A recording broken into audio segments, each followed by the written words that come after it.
The following segment on Eyewitness News is sponsored by Living Well. I'm Shay Paul, and I am being joined by Dr.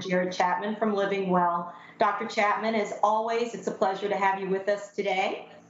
Always a pleasure to be here.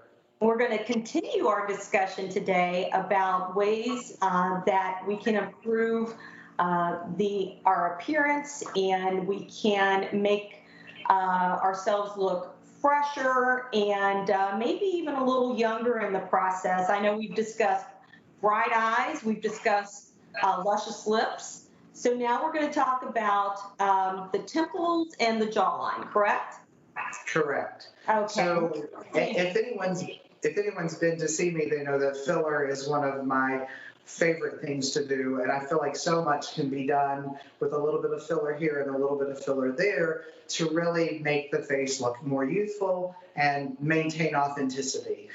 You definitely could go crazy with filler and overfill the face, and I think when that's done, that's what people look at and go, oh, I don't want to look that way, or I don't want to have filler because I'm afraid I'll look that way. But one of the places that we see that filler is used a lot to really reduce the signs of aging is right here in the temple area. Although it is not FDA approved in this area, we still use fillers off-label in this area to correct volume loss. We have several fillers that are approved in this area for certain types of wasting syndromes, but hyaluronic acid, for the most part, is not approved in this area.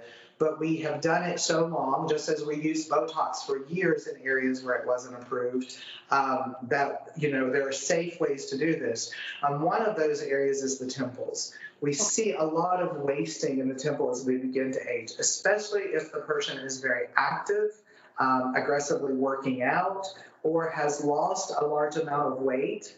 A lot of times you'll see really sunken areas in here that really make the eyes also look hollow.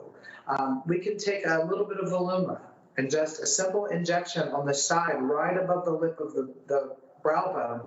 We can place that Voluma in there, and it will fill this area and make this look smooth and full and make the patient look more youthful.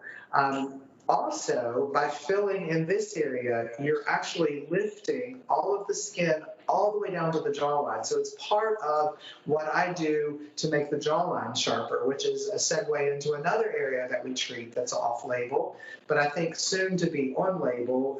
If it had not been for what we've just been through and are going through, I think Allergan would have had an approval out in the fall. Yeah, but delayed that a little bit.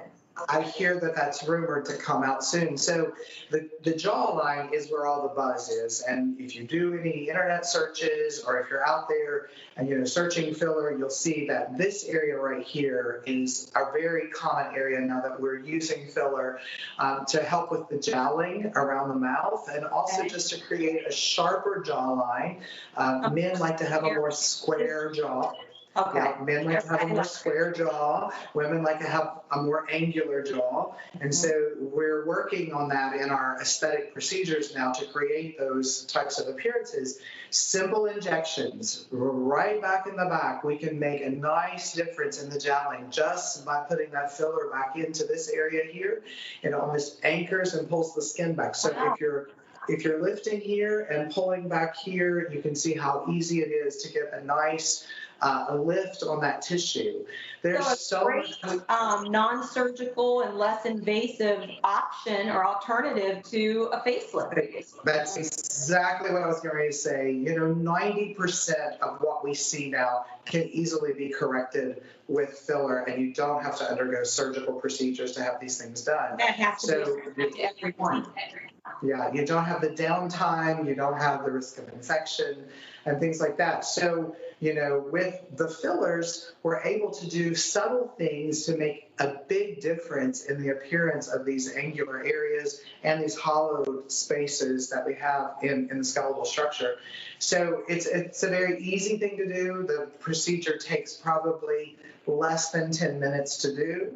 The only thing I do tell my patients is if I feel here or here, sometimes it'll make the TMJ socket a little sore. So the next day there's a little bit of soreness when you're chewing your food. That lasts for about 24 hours. naturally you're putting stretch on all these muscles underneath, so you're creating a little bit of tension in those spaces, and that's why that happens. But literally it lasts about 24 hours. I've had it done, so I know. Well worthwhile. So I know you Very have worthwhile.